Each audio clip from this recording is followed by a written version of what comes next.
ازيكم يا شباب؟ عاملين ايه؟ يا رب تكونوا بخير وبأحسن حال. زي ما انتم شايفين كده انا فعلت خاصية الوايلد كارت، مع انها لسه في الجولة التانية. وده طبعا كان غصب عني، لان انا كان عندي 3 مدافعين داخل الجولة التانية، وانا عندي 3 مدافعين مش هيلعبوا. عندك اول واحد كوانسا، مدافع ليفربول، الراجل اللي تقريبا كده المدرب استبعده من حساباته. وكمان عندي باركو، مدافع برايتون، الراجل اللي تقريبا خلاص يعتبر رحل عن برايتون. والمدافع الثالث هو كاستاني، مدافع فولهام، الراجل اللي ما بدأش المباراة الأولى وشكله كده خلاص المدرب كان مش هيعتمد عليه. فأنا كده طبعا اضطريت إن أنا أعمل الوايلد كارت كمان. طالما كده كده هعمل الوايلد كارت، فأنا اخترت لعيبة كمان عندها مباريات سهلة وتشكيلة كويسة زي ما انتم شايفين كده. انا اخترت في التشكيلة الجديدة عندك في حراسة المرمى بوب وسانشيز، زي ما هم طبعا مفهومش تغيير، وزي كلنا عارفين ان بوب وسانشيز عندهم مباريات سهلة. وانا هبدأ ببوب طبعا، لان انا مقتنع بالحارس ده وعارف ان هو يعتبر من افضل الحراس الموجودين في اللعبة. اما الدفاع فهبدا ان شاء الله ببيدرو بورو. الراجل لو لعب تمام كده كده هيلعب مباراه سهله، ان شاء الله هيجيب نقاط، ان الراجل ده متوقع كل المباريات بيعمل حاجه. كمان هبدا بجفارديول. طبعا انا اخترته في التشكيله الجديده، ما كانش معايا التشكيله اللي فاتت، اخترته في التشكيله دي عند مباراه امام ابسويتش تاون. مباراه سهله، من المتوقع على الاقل يعمل كلين شيت، واحتمال كمان يعمل مساهمات، زي ما احنا عارفين جفارديول احيانا بيساهم كتير. المدافع الثالث اللي هو عندي هو روبنسون، لاعب فولهام، هيقابل ليستر سيتي، ودفاع فولهام طبعا مميز وكويس، والجولة اللي فاتت اتهزم 1-0 في آخر 5 دقايق، والراجل كان مشارك في البونص. فأنا جبته على أساس يلعب المباراة دي، واحتمال كمان يعمل حاجة. وحاطط عندي زينشينكو على دكة البدلاء، طبعا على أساس إن المباراة اللي هيلعبها أمام استون فيلا مباراة صعبة، فعلشان كده خليته على دكة البدلاء. وفايس طبعا الراجل ب 4 مليون انا جايبه بس علشان خاطر الميزانية.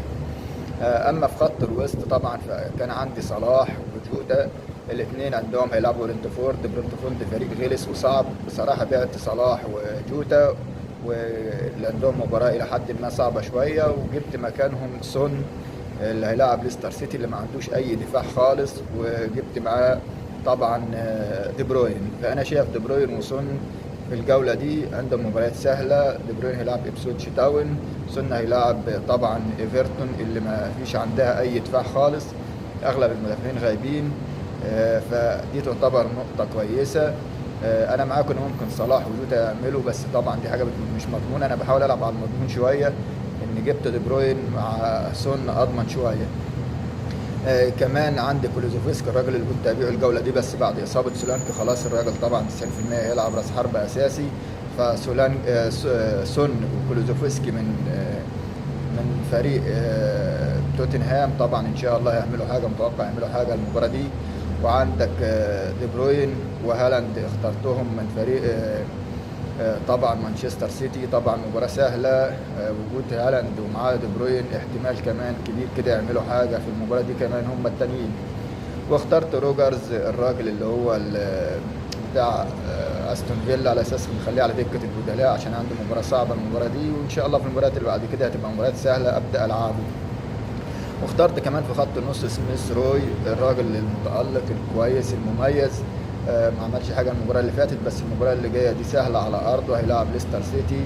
احتمال يعمل حاجه، واحتمال يحرز هدف ويعمل اسيست، فالراجل ان شاء الله هيشارك في المباراه دي ويعمل اي حاجه. اما في خط الهجوم طبعا فايزاك عندي زي ما هو، ما بدلتش في حاجه. ومع ايزاك طبعا هالاند الراجل الاساسي اللي عندي اللي استحاله استغنى عنه. وجبت ويلبك اللي عمل يعني مباراه كبيره المباراه اللي فاتت، والراجل عمل اسيست واحرز هدف وبيشارك اساسي 90 دقيقه. فانا كده دي التشكيله الجديده بتاعتي، استبدلتها بالتشكيله القديمه لان كان غصب عني، انا ما كنتش عايز اعمل وايلد كارت، لكن الظروف اضطرتني ان اعمل كده. فقولوا لي ايه رايكم كده في التعليقات، هل التشكيله دي كويسه مش كويسه؟ هل انا اخطات ان انا بعت صلاح وجوتا واستبدلتهم بدي بروين وسون، ولا خطه سون ودي بروين افضل من صلاح وجوتا؟ فاللي انت هتشوفوه قولوا لي عليه. والسلام عليكم ورحمه الله وبركاته.